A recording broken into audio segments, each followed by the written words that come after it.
The story of Absalom is a powerful one that makes us reflect on the complexities of the human condition.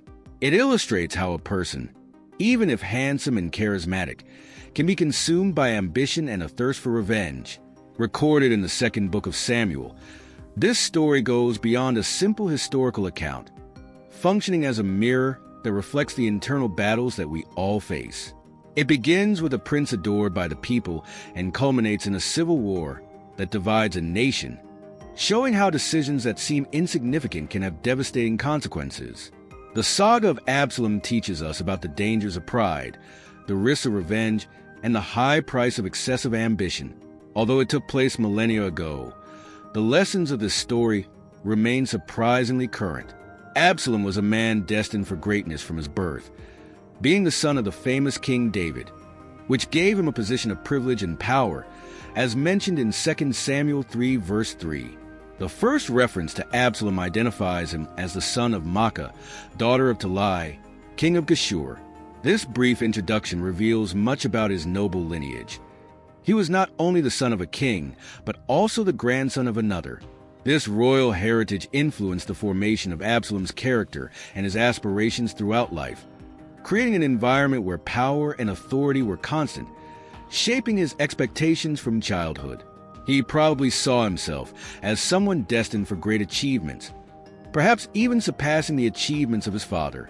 The Bible particularly highlights Absalom's physical appearance, a detail that becomes relevant throughout his trajectory.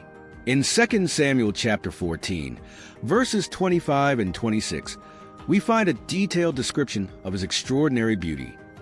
It is said that there was no man in all Israel so admired for his appearance. Absalom was perfect, and this beauty was not ordinary, but something that caught people's attention. The emphasis on his physical appearance is not just curiosity. It helps us understand how he was seen by others and how this influences interactions.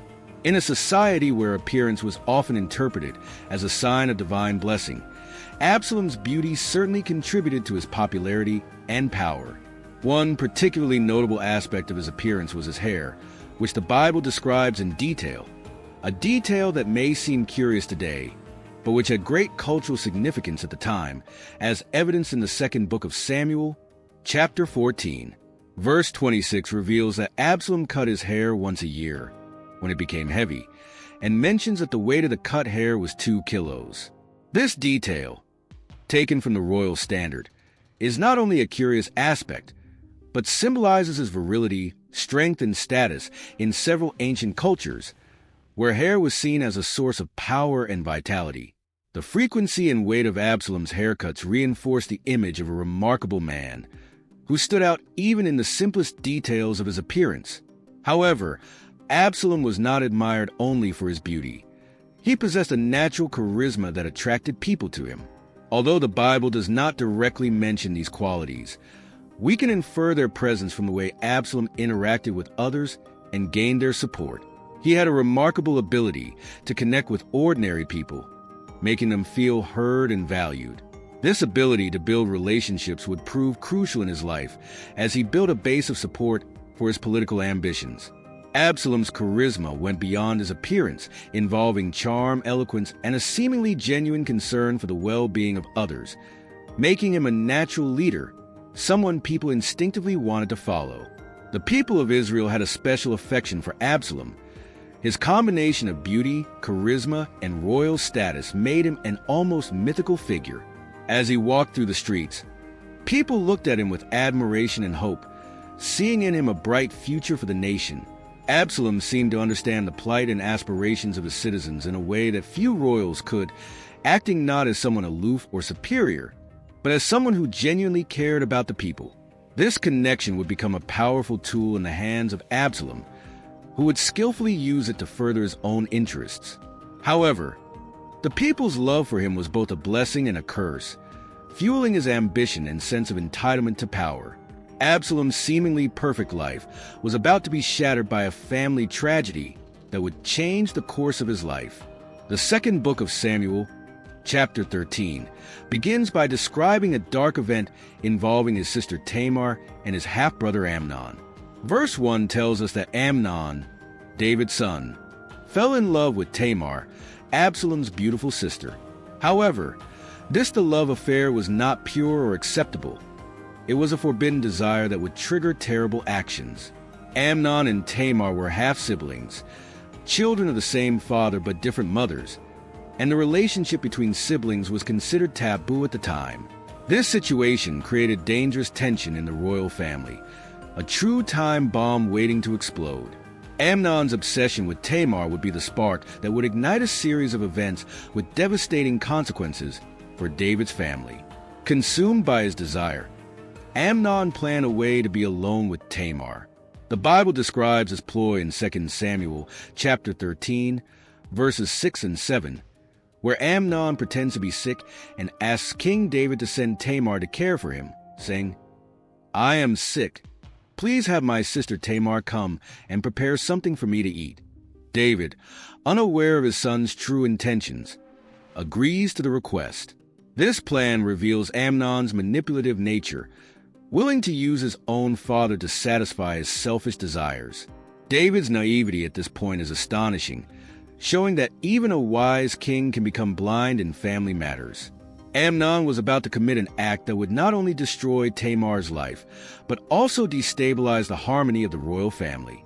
When Tamar arrived to care for Amnon, thinking she was just helping a sick brother, she found herself in a terrible situation. In 2 Samuel chapter 13, verses 11 through 14, the Bible recounts Amnon's attack on Tamar, who said, "No, my brother, do not force me, for such a thing should not be done in Israel." Despite her protests, Amnon raped her. This heinous act was not only a crime against Tamar, but a betrayal of family trust and a sin before God, destroying Tamar's life in an instant. The repercussions of this act would extend far beyond that moment, planting a seed of hatred in Absalom's heart. Absalom's initial reaction upon learning what had happened to his sister was one of calculated silence. In 2 Samuel chapter 13, verse 20, we read his words, "Be still for now, my sister. He is your brother. Do not take this to heart." This advice may seem cold, but it reveals Absalom's strategic mind. He was not ignoring Tamar's suffering. On the contrary, he was carefully planning his revenge. Absalom took Tamar into his home, offering her protection and care. But inside he hid an intense anger and a desire for revenge that only grew with time. He knew that an impulsive reaction could ruin his plans, so he chose to wait and carefully plan his retaliation. This period of waiting highlights Absalom's self-control and cunning, traits that would be instrumental in his future political endeavors. When news of Amnon's deed reached King David, the Bible says in 2 Samuel chapter 13, verse 21, that David became very angry. Yet, surprisingly, there is no mention of any punitive action against Amnon or of comfort for Tamar. David's apparent failure to do justice must have intensified Absalom's anger. The king's inaction in the face of such a serious crime within his own family likely led Absalom to doubt his father's ability to rule righteously. This was a pivotal moment that altered their relationship, transforming Absalom's respect and admiration for David into contempt and resentment. David's inaction at this critical moment sowed the seeds of Absalom's future rebellion, as he began to see himself not only as his sister's defender, but also as a more just and competent ruler than his father. For 2 long years, Absalom nursed his resentment, meticulously planning his revenge. This period of waiting demonstrated his patience and self-control, as he did not give in to impulsiveness, but waited for the ideal moment to act. During this time, Absalom managed to maintain a facade of normalcy. According to 2 Samuel chapter 13, verse 22, he interacted with Amnon in a neutral manner, and this silence was not a sign of forgiveness, but a deliberate strategy. Absalom was playing the long game, carefully planning each move. His ability to remain calm and plot his revenge speaks volumes about his character. Absalom was not only handsome and charismatic, but also a patient and determined strategist. The opportunity he had been waiting for finally arrived with the sheep shearing festival, an annual event that celebrated the abundance and joy of the Israelite shepherds. Absalom saw this festival as the perfect opportunity to put his plan into action. as described in 2 Samuel chapter 13, verses 23 through 27. He invited all of the king's sons, emphasizing Amnon's presence. When the day of the festival arrived, Absalom gave specific instructions to his servants. In verse 28, he instructed them to attack Amnon when he was merry and drunk, saying, "When Amnon's heart is merry with wine, I will say to you, 'Kill him.' Do not be afraid, for I have commanded you to be courageous and valiant." This plan reveals the coldness and determination of Absalom, who chose a festive moment to exact his revenge, turning a celebratory event into a scene of tragedy. The precision with which he planned Amnon's murder highlights his deep anger and insatiable desire for revenge. Absalom's plan was executed with lethality during the festival, when Amnon was vulnerable. As 2 Samuel chapter 13, verse 29 describes, Absalom's servants followed his instructions and killed Amnon, resulting in a shock to all present.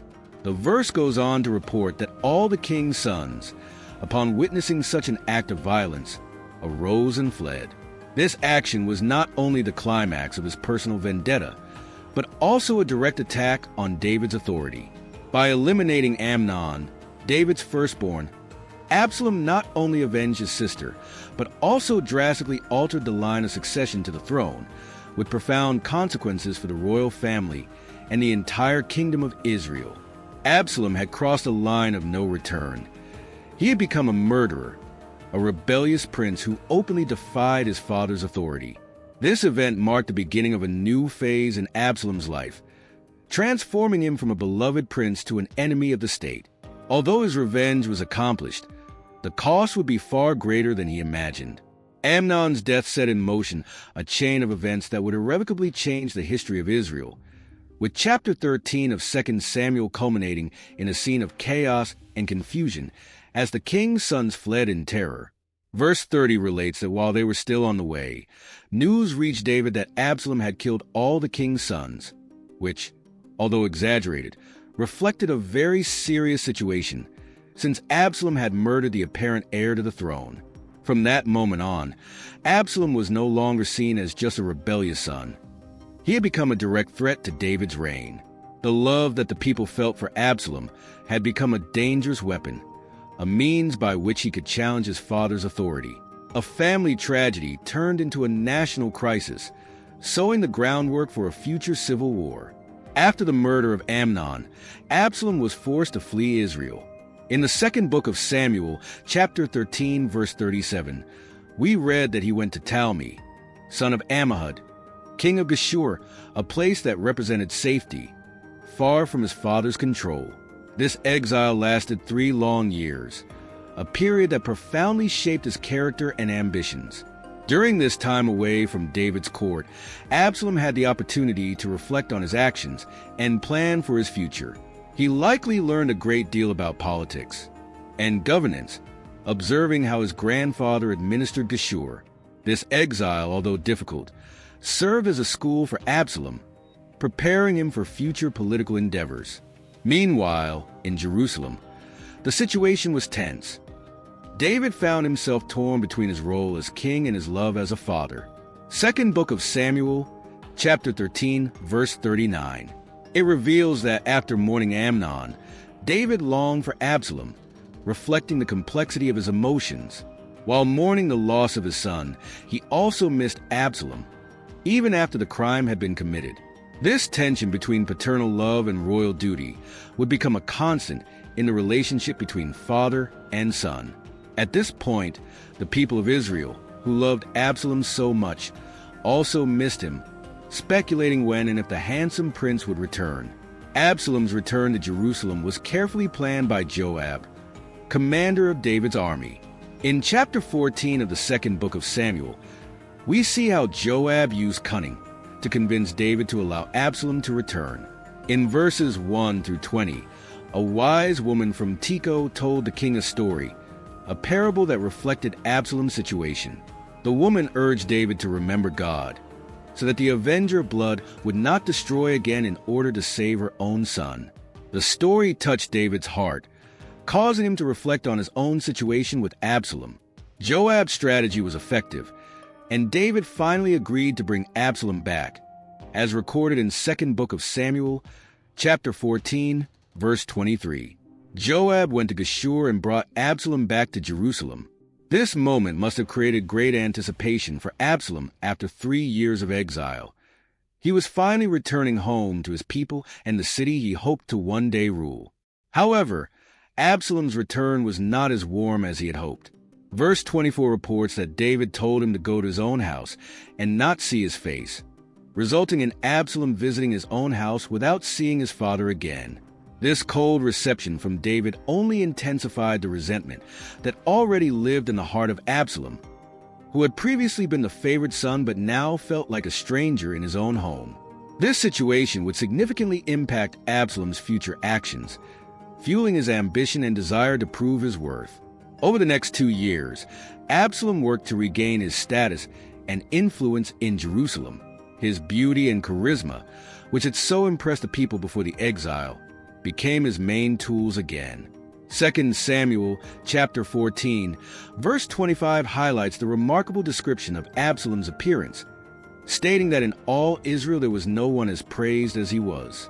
His physical beauty, combined with his natural charisma, transformed Absalom into a magnetic figure who attracted attention and admiration wherever he went.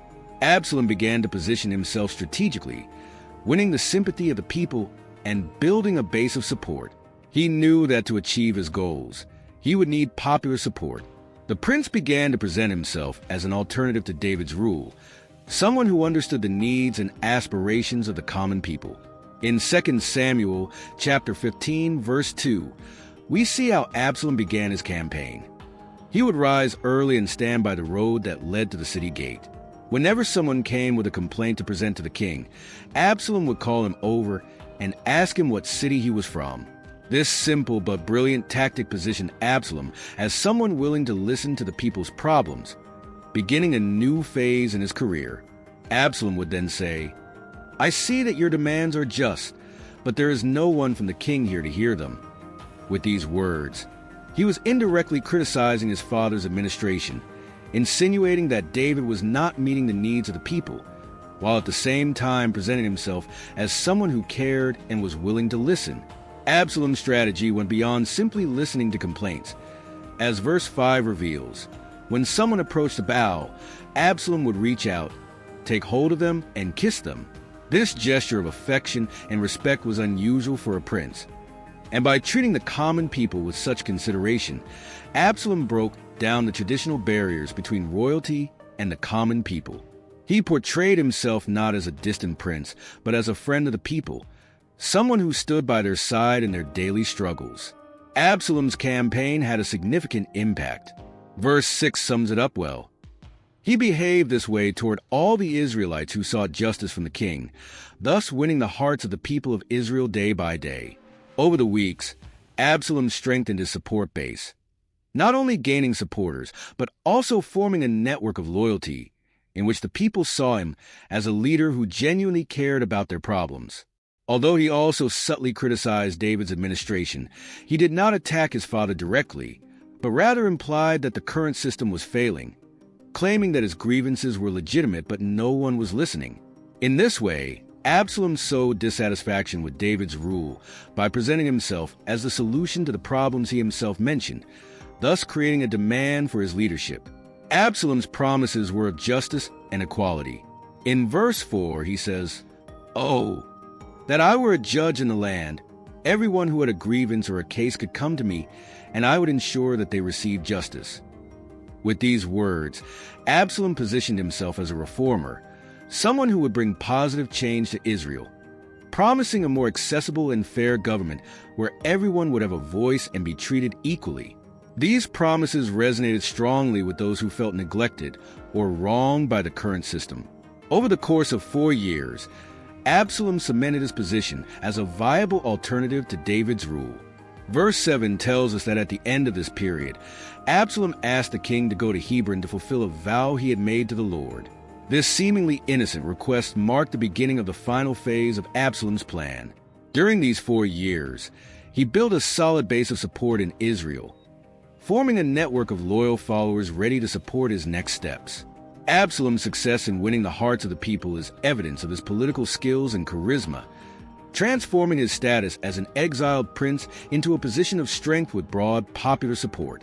Absalom's story thus far illustrates how ambition, when combined with political skill and a deep understanding of human psychology, can be a powerful force. He set the stage for his future moves by creating an atmosphere of anticipation and desire for change among the Israelites.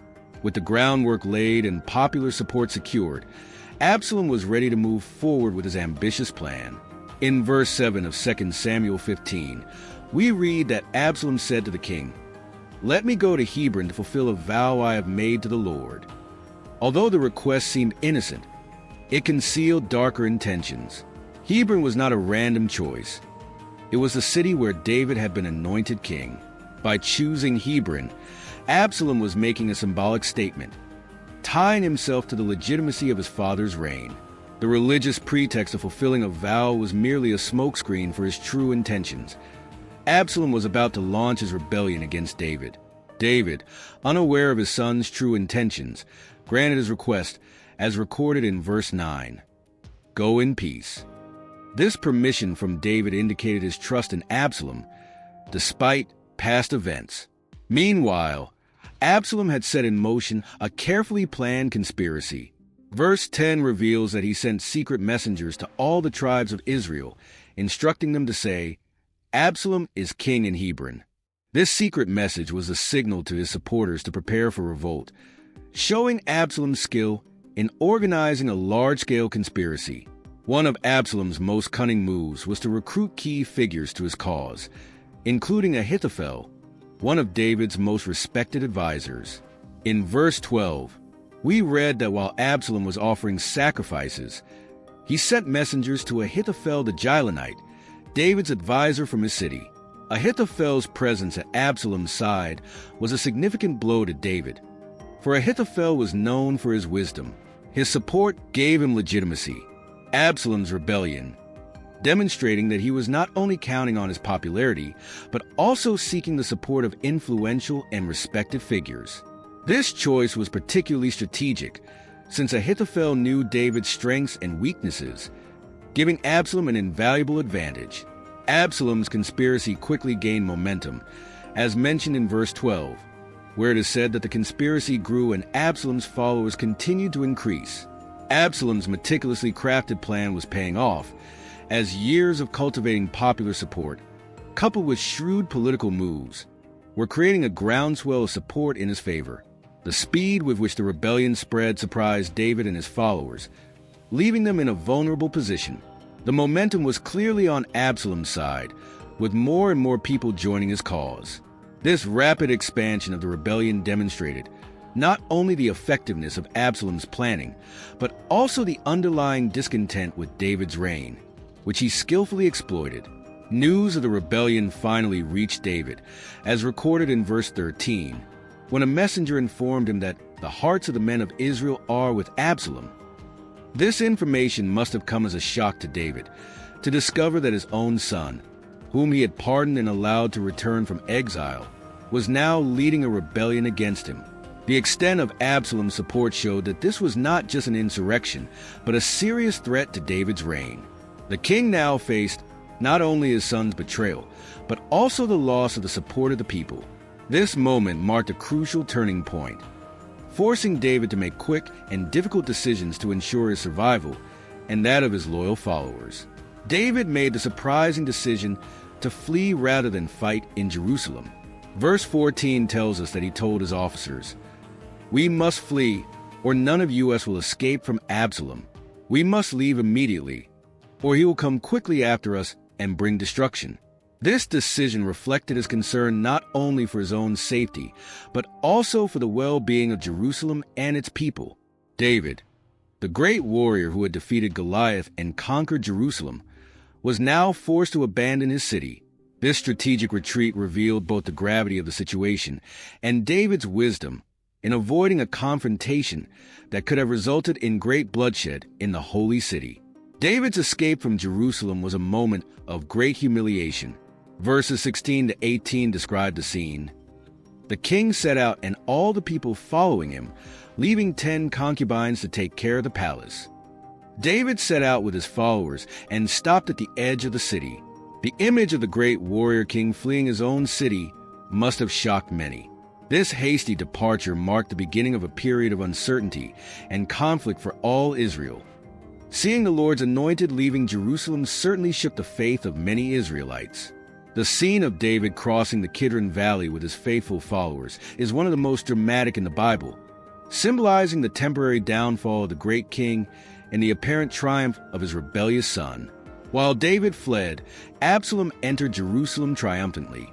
In chapter 16, verse 15, we read that Absalom and all the men of Israel came to Jerusalem, and Ahithophel was with him. Absalom's entry into the city marked the culmination of his conspiracy. He now occupied his father's throne, seemingly fulfilling his ambitions. However, the real battle for control of Israel was just beginning. Ahithophel's presence at Absalom's side reinforced the legitimacy of his claim to the throne, and the young prince now found himself at the center of power. Maintaining the power he had gained would be a much more complex challenge than simply seizing it. Absalom would need to demonstrate that he was capable of governing a fragmented kingdom while also dealing with the constant threat posed by his father, who was exiled in Jerusalem while David remained on the run. The situation was heading towards civil war, with both sides strategizing how to secure control of the kingdom. Although David was on the run, he was not powerless. As an experienced military commander, he could count on the loyalty of many soldiers.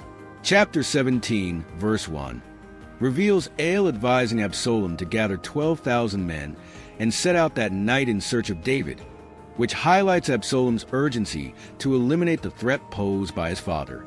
The war that was unfolding would not be just a confrontation between father and son, but a struggle for the future of Israel. Absalom had the popular support and the advice of Exile, while David had his vast military experience and the loyalty of veteran warriors. A crucial element in this strategic war was the dual role of Hushai, whom David sent back to Jerusalem as a spy, instructing him to feign loyalty to Absalom. In chapter 17, verse 5, we see Hushai in action, where Absalom also requests his presence to hear his opinion. Hushai's presence at Absalom's court allowed David to stay ahead of his son, gaining vital information about the enemy's plans. This shrewd move by David demonstrated that even in exile, he was still capable of sophisticated political trickery. Hushai had to balance his recommendations so that they appeared to favor Absalom, but actually benefited David. His ability to play this dual role would be crucial to the unfolding of events. The battles for control of the tribes of Israel spread throughout the nation, with each side trying to win the support of the various tribes, knowing that whoever gained popular support would control the kingdom.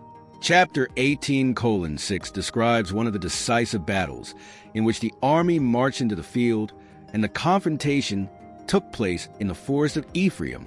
These battles were not only military conflicts, but also struggles for the loyalty of the Israelite people. The civil war tested tribal and family ties, forcing many Israelites to choose between loyalty to David and the charismatic appeal of Absalom. The diversity of Israel's terrain, with its dense forests and arid deserts, presented unique challenges for both sides, requiring constant adaptations in military tactics. The devastating impact of the civil war was felt throughout the kingdom. Families were divided, communities destroyed, and the unity that David had laboriously built began to fade. Chapter 18, verse 7 reveals the magnitude of the conflict, where the army of Israel was defeated by David's men, resulting in a massacre of 20,000 men. These numbers highlight the high human cost of Absalom's ambition and struggle for power. The conflict not only caused loss of life, but also drained valuable resources, weakening Israel at a time when the nation needed to be strong in the face of external threats.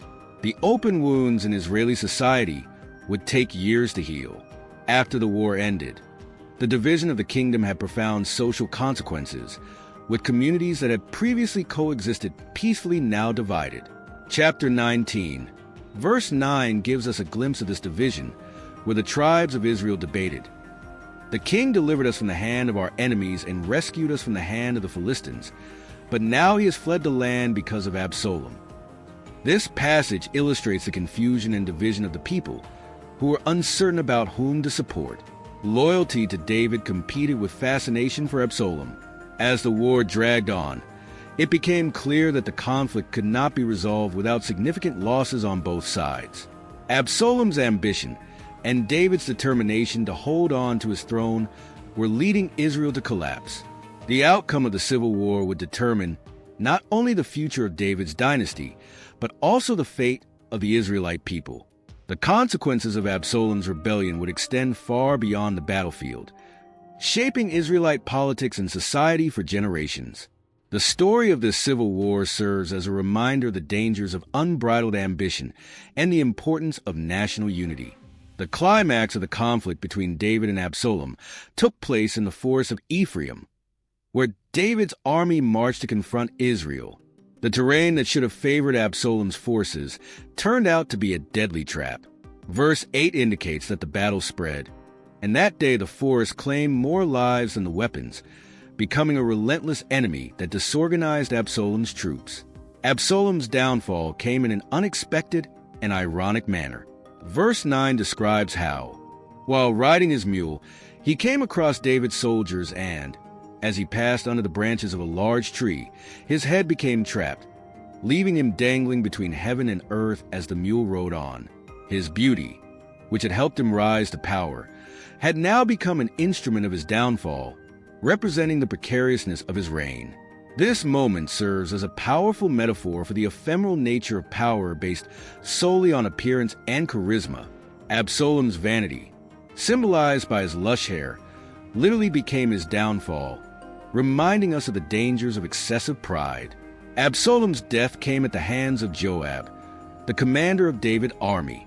Despite David's orders to spare his son, Joab decided to take matters into his own hands. Verses 14 and 15 record that Joab thrust 3 darts into Absalom's heart while he was still alive in the tree, and 10 of his soldiers surrounded and killed the rebellious prince. Absalom's death was swift and decisive, ending his rebellion once and for all. Joab's action, though disobedient to David's orders, sealed the civil war and secured the throne for the rightful king. The news of Absalom's death brought David deep anguish. Verse 33 captures his lament. The king was deeply moved and went up to the room above the gate, weeping and saying, "Oh, my son Absalom, if only I had died in your place."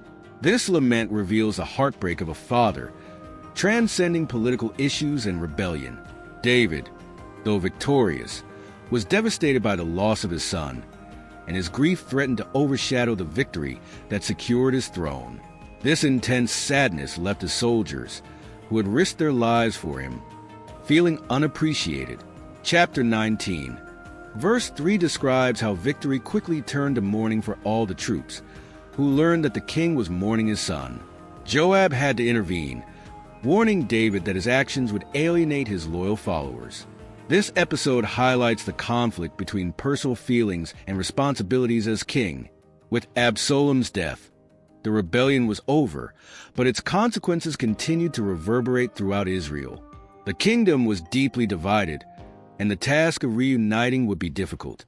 Chapter 19 recounts David's return to Jerusalem and his efforts to reconcile the people. Verse 9 shows the confusion that reigned among the tribes of Israel, who debated loyalty to the king who had delivered them from their enemies, but who was now fleeing because of Absalom. This reveals the echoes of the civil war and the challenges David would face in reuniting the nation. The task of healing and reuniting would require all of David's diplomatic and leadership skills. The impact of Absalom's rebellion on the succession and the last years of David's reign was significant. His death removed a potential heir to the throne, but it also cast a shadow over the last years of his rule. David's trust in his advisors and his own sons was shaken, and this was reflected in his later decisions, including his choice of Solomon as a successor. Absalom's rebellion exposed the weaknesses of the Israelite monarchy and the importance of a clear and stable succession. David devoted his final years to strengthening Solomon's position and preparing him for the throne, aware of the threats that could arise within the royal family itself. In the years following the rebellion, David faced other challenges, such as a revolt led by Sheba, son of Bii. This new uprising, although smaller, demonstrated that tensions in the kingdom still persisted. David also dealt with the consequences of a census he ordered, which resulted in a plague as divine punishment. This episode left deep scars on the Israelite people and on David's leadership, showing that the king's actions were not only political, but also spiritual, with repercussions on his relationship with God and his people. The story of Absalom's rebellion is rich with lessons about the nature of power, loyalty, and the complexities of family relationships. The conflict between David and Absalom illustrates the fragility of power based on charisma and appearance, while also highlighting the importance of wisdom and experience in government. David's cry for his lost son resonates as a powerful reminder that behind power struggles lie human bonds and the pain of loss. This story is a timeless account of the consequences of ambition, rivalry, and family love that resonates today. If you enjoyed this story, be sure to like, subscribe to the channel, and hit the notification bell to receive more biblical stories and teachings. May God's blessings be with you. Comment below what you thought of the story and share your thoughts. See you in the next video.